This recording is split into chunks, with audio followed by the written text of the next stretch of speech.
Assalamualaikum warahmatullahi wabarakatuh. Selamat pagi anak-anak. Apa kabar semuanya? Alhamdulillah semuanya baik ya. Baik, sebelum pelajaran ibu mulai, marilah kita berdoa terlebih dahulu agar pembelajaran hari ini bisa berjalan dengan lancar. Berdoa dimulai. Selesai. Alhamdulillah, pada kesempatan kali ini ibu akan mengabsen kalian terlebih dahulu ya. Dinia Alisa hadir, Husnul Khatimah, Zahratun Nur Hasana, Iska Lindayanti. Alhamdulillah semuanya sudah hadir semua ya. Sebelum pelajaran ibu mulai, ibu akan mengetes semangatnya kalian terlebih dahulu ya. Kalau ibu bilang apa kabar semuanya, kalian bilang sehat, kuat, dan tetap semangat. Tangannya digepal ke atas. Baik, ibu mulai. Apa kabar anak-anak? Sehat, kuat, dan tetap semangat. Boleh. Kali ini ibu akan bertanya kepada kalian semua nih, siapa di sini yang tadi malam yang sudah belajar? Ayo angkat tangannya. Siapa?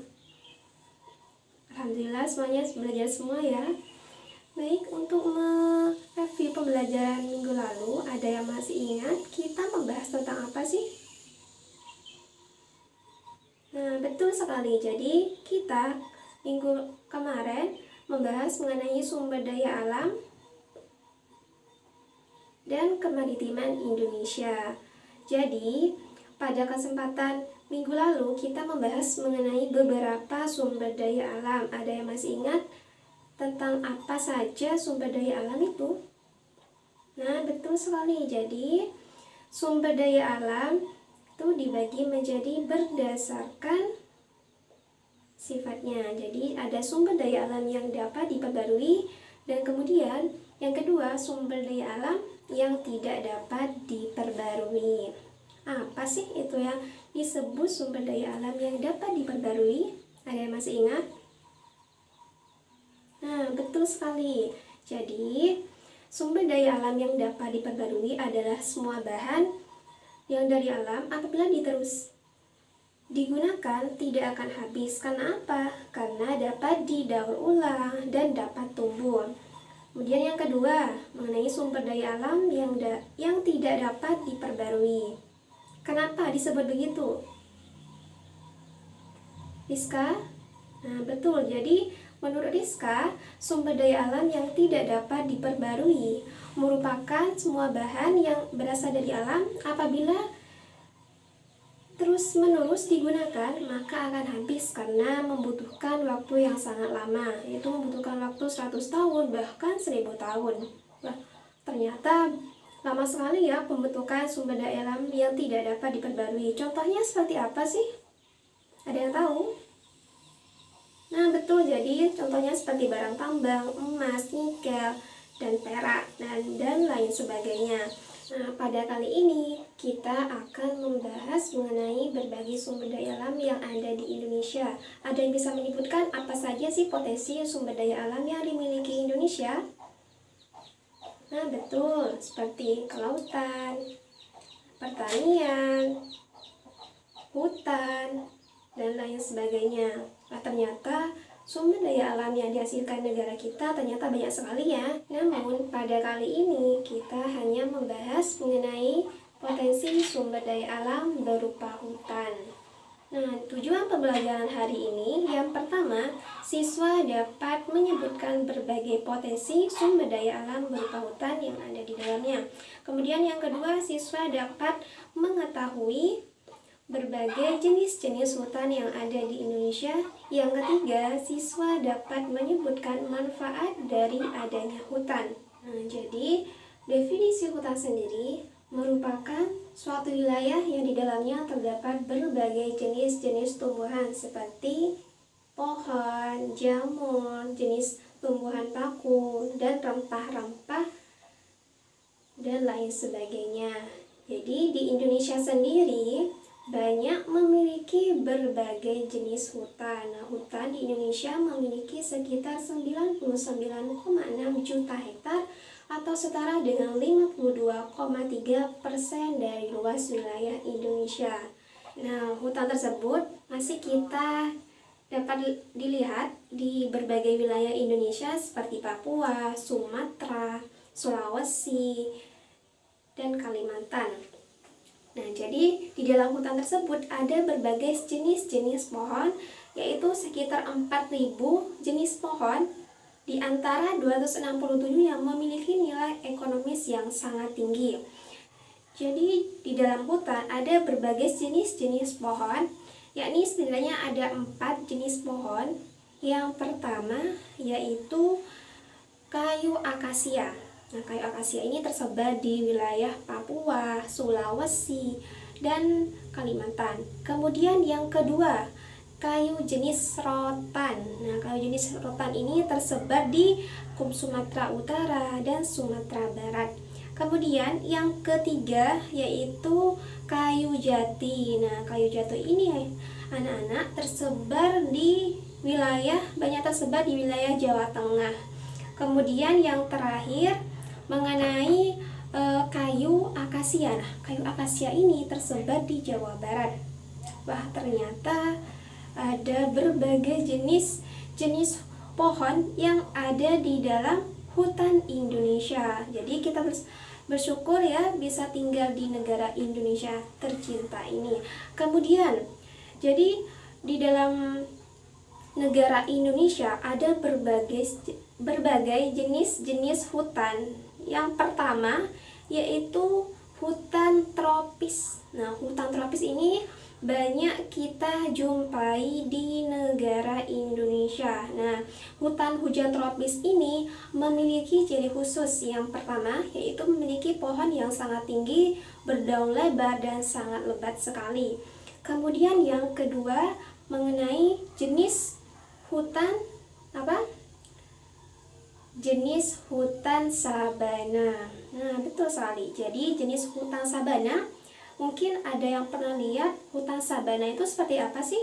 Mungkin pernah lihat di TV atau di YouTube atau di mana saja. Ada yang pernah lihat?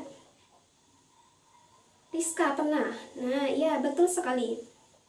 Jadi menurut Rizka, hutan sabana itu seperti padang rumput dan kemudian diselingi pepohonan di berbagai wilayah Nusa Tenggara Timur. Kemudian yang ketiga yaitu jenis hutan musim. Kenapa disebut begitu? Karena para pohon yang ada di sana akan menggugurkan daunnya apabila musim kemarau sudah tiba. Kemudian yang terakhir ini mengenai jenis hutan bakau. Nah, jenis hutan bakau ada yang pernah lihat? Letaknya itu di mana biasanya? Nah, betul. Jadi letaknya itu biasanya di pinggir pantai. Nah, hutan bakau ini memiliki berbagai manfaat seperti menahan arus ombak dan menjadi tempat ekologi berbagai jenis-jenis ikan kecil. Nah, kemudian ada yang mau ditanyakan nggak dari pembahasan yang Ibu paparkan mulai tadi? Ada yang mau ditanyakan? Tidak ada. Baik, pada kali ini Ibu akan melanjutkan mengenai manfaat-manfaat hutan. Yang pertama yaitu hutan sebagai penyimpan air. Nah, jadi hutan di sini saat musim hujan tiba, maka para pohon di sana akan menyimpan airnya. Sehingga apabila musim kemarau tiba, kita tidak akan mengalami kekeringan. Kemudian yang kedua yaitu menahan erosi. Nah, kenapa disebut begitu? Ada yang tahu apa alasannya? Nah, jadi menahan erosi. Jadi pada musim kemarau tiba, pada musim hujan tiba, maka air itu tidak akan langsung jatuh ke tanah, melainkan akan tertahan oleh berbagai jenis pohon atau para dedaunan, sehingga terhindarnya terjadinya erosi. Kemudian yang ketiga, hutan sebagai paru-paru dunia. Ada yang pernah dengar istilah ini ya? Betul sekali. Jadi istilah ini benar sekali karena pada pohon akan menyimpan berbagai oksigen yang dibutuhkan oleh berbagai makhluk hidup di sekitarnya.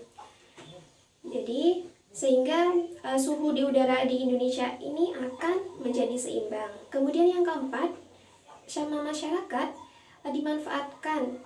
Jadi hutan di sini apabila dekat dengan lingkungan masyarakat, maka masyarakat akan memanfaatkan berbagai jenis potensi yang ada di dalamnya.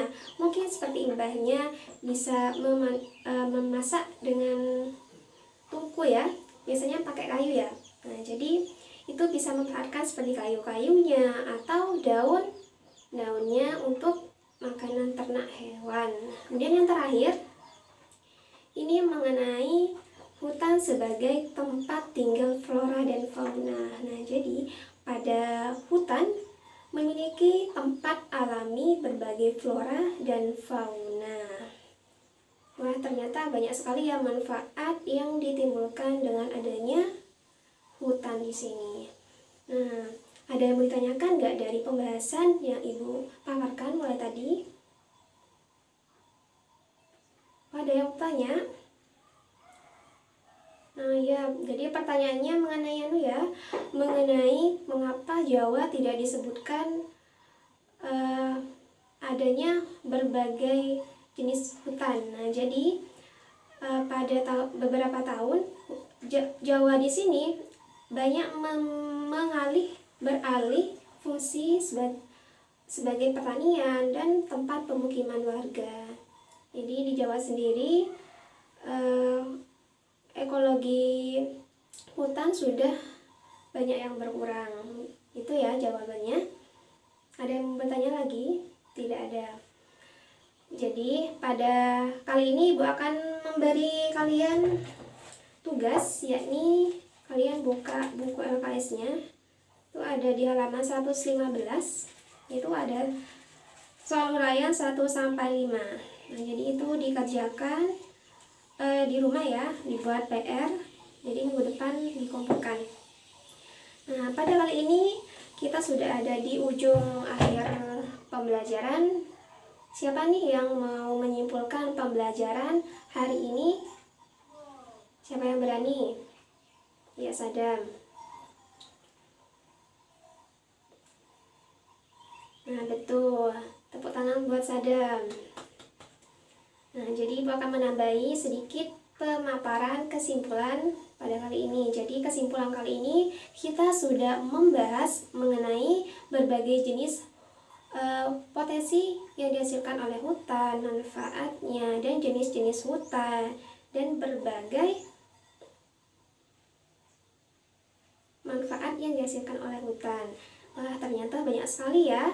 Jadi kita sebagai warga negara Indonesia yang baik, maka kita harus menjaga kelestarian hutan. Nah, baik, pada kesempatan kali ini kita sudah ada di akhir ujung pembelajaran. Semoga pembelajaran hari ini dapat bermanfaat bagi kita semua untuk kehidupan selanjutnya. Baik, semangat untuk kalian semua dan jangan lupa PR-nya dikerjakan ya. Ibu tutup pada pembelajaran hari ini. Terima kasih atas waktunya. Wassalamualaikum warahmatullahi wabarakatuh.